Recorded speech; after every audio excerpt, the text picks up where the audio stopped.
Welcome to IH Talks. I'm Lucy. I'm from IH British School, Reggio Calabria. And today we're talking about the role of women's health in language teaching organisations with Jenny Holden. And the general subject of this talk is the role of the DOS. Hello, I'm Jenny Holden from International House Palermo Language Centre. So Jenny, tell me, why should we be talking about women's health in our schools? Well, if we look around our schools, we'll see that at least 50% of our staff, our students, are female. Yet the issues surrounding the menopause and the menstrual cycle are very much taboo and stigmatised.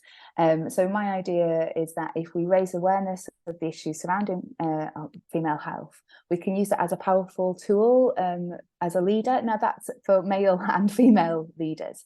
As a way to, and it's also a way to enhance belonging and performance in our learning communities too.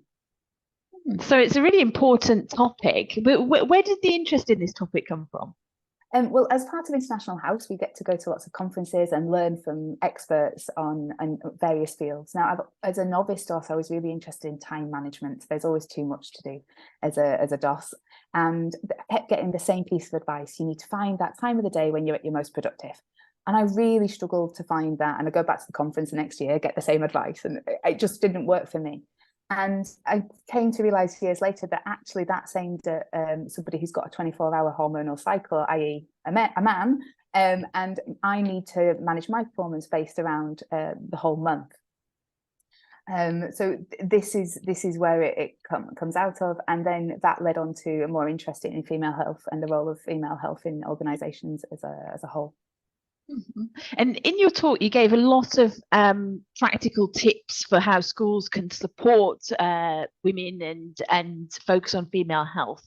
So what can schools do? Well, we need to take a holistic approach to these topics, as we often do. And so we can start in the classrooms with lessons surrounding the role of female health. So, for example, with our learners, we could look at issues surrounding period poverty, the imagery connected to periods. For example, the advertising industry would like us to think that period blood is blue and we all want to wear white clothing and go roller skating. Now, why is that? So that's a really interesting lesson. It gets people talking about the topic. We can also look at the language that we use to describe menstruation and the menopause as well, and remove the stigmatizing language that is often used there. So we can do that in a classroom context. We also can do it at a school-wide context in terms of, providing period products in bathrooms for students. But also if you think about your exam invigilator kit, you've got spare pencils, you've got pencil sharpeners, you've got tissues. Could you also include period products in there? Now, also at a language institution level, we can be thinking about creating female health policies as well.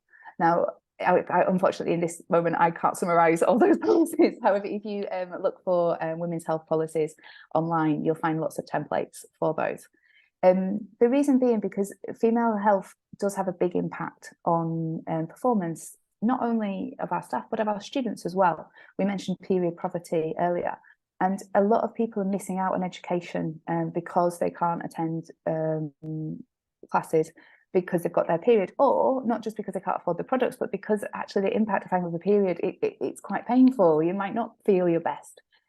So, with people, as women, we often miss out on educational opportunities at the start of our lives, and then later on at work we might miss days of work or miss hours of work because we're not feeling great, and we're often tempted to lie to our employer about why that might be, saying I've got a headache rather than I've got period pain. And later on, when we get to the menopause, it can be absolutely have a devastating impact on our female staff members. Certainly in my organisation, if we look around, most of the people in higher positions who've got the great talent and experience are female, and a lot of those end up leaving the workplace due to menopause related issues, whether that's physically or depression, emotional issues, or the whole spectrum of potential outcomes. And we're losing a lot of talented female staff members for our organisations, and also they're losing out. They're losing out on pay, they're losing out on pension contributions. So, you know, we need to really keep our talent in our organisations. We need to enhance their sense of belonging, and also be there as a support, because beyond the menopause, the Chinese call it a second spring. There's a new life ahead of us. So it's not all doom and gloom. Thanks. It's a really, really interesting topic, and thanks so much for the practical tips. So if I can summarize, what you think is that we need to start, we really need to focus on breaking down the taboo that surrounds female health and the language and that we use for it. And there are lots of practical steps that it's quite easy for schools to take as well to support female health. And that, you know, we need to think about, it's also linked to productivity and performance as well, because of the monthly cycle, but also as we get older as well, the kind of impact that can have on our work. Is that right? Certainly, and that idea of performance and productivity is really key. It doesn't have to be that your period has a negative impact on your work. In fact, there's times of the month when you're at your most productive. If you're an Olympic athlete, you will get your personal bests at certain times of the month. And, you know, I want to get my personal best as a DOS every day.